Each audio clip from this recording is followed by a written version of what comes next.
Hello everyone, welcome back to the Product Design and Development series. In the previous episode, we learned the fundamentals of GD&T.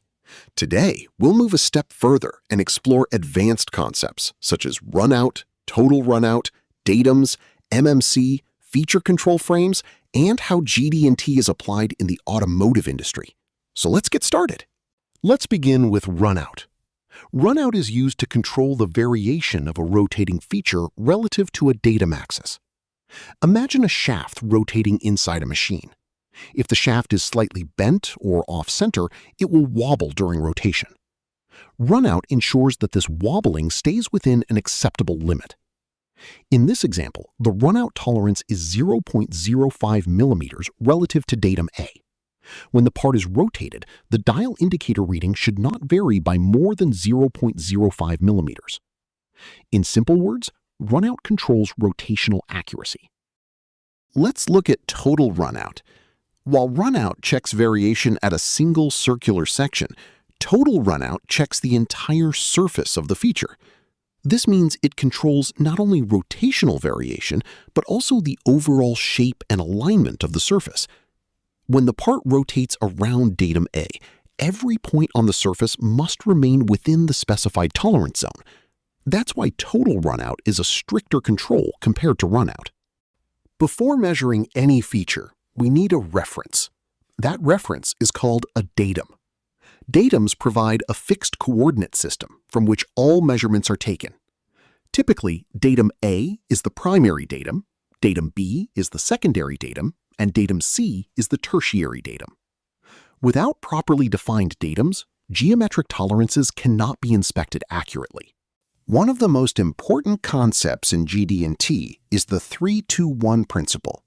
This method is used to completely locate a part in three-dimensional space. The part is supported on 3 points for the primary datum, 2 points for the secondary datum, and 1 point for the tertiary datum. This arrangement prevents unwanted movement and creates a stable reference system for inspection. Let's see exactly what each datum controls. First, datum A. The part sits on 3 contact points. This removes up and down movement in Z direction, rotation around X-axis, rotation around Y-axis.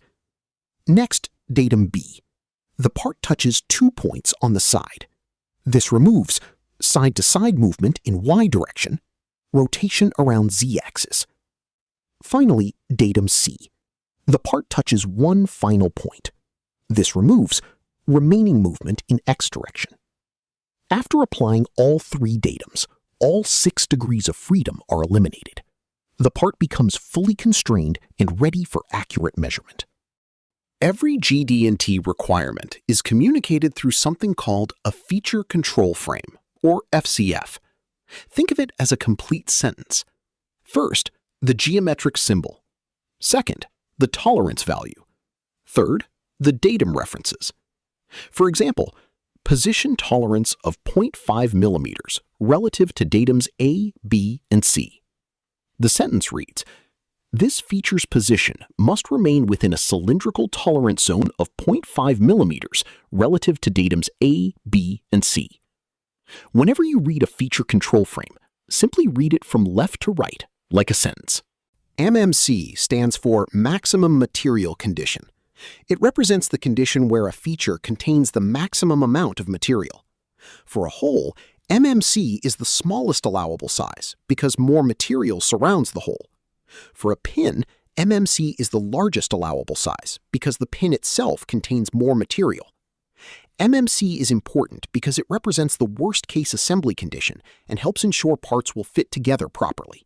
GD&T is not just a drawing requirement, it is used throughout the entire product development cycle. First, designers define functional requirements using GD&T.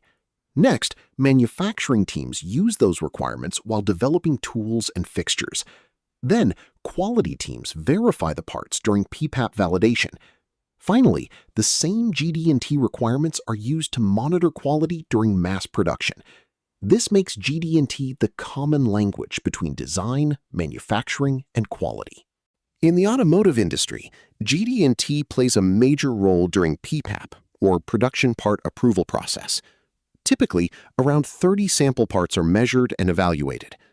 All GD&T requirements are verified, and process capability is checked. One important parameter is CPK. For critical characteristics, a CPK value of at least 1.33 is generally required to demonstrate a stable and capable manufacturing process. Many engineers believe tighter tolerances always mean better quality. However, that's not true.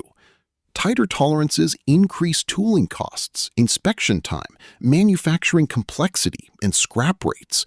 The goal is to use the widest tolerance that still allows the product to function properly.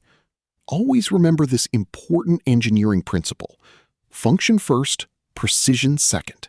Let's quickly revise the major GD&T categories: form controls, flatness, straightness; orientation controls, parallelism, perpendicularity; location controls, position; profile controls, surface profile; runout controls, runout, total runout.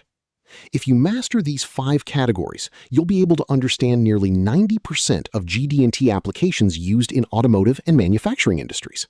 Let's summarize what we've learned. GD&T helps control product function and assembly. Datums provide the foundation for measurement. Position is one of the most important controls for assembly. Profile controls complex surfaces. MMC helps improve manufacturability while maintaining functionality. Overall, GD&T improves quality, reduces cost, and ensures parts fit together correctly. That concludes our GD&T Explained series.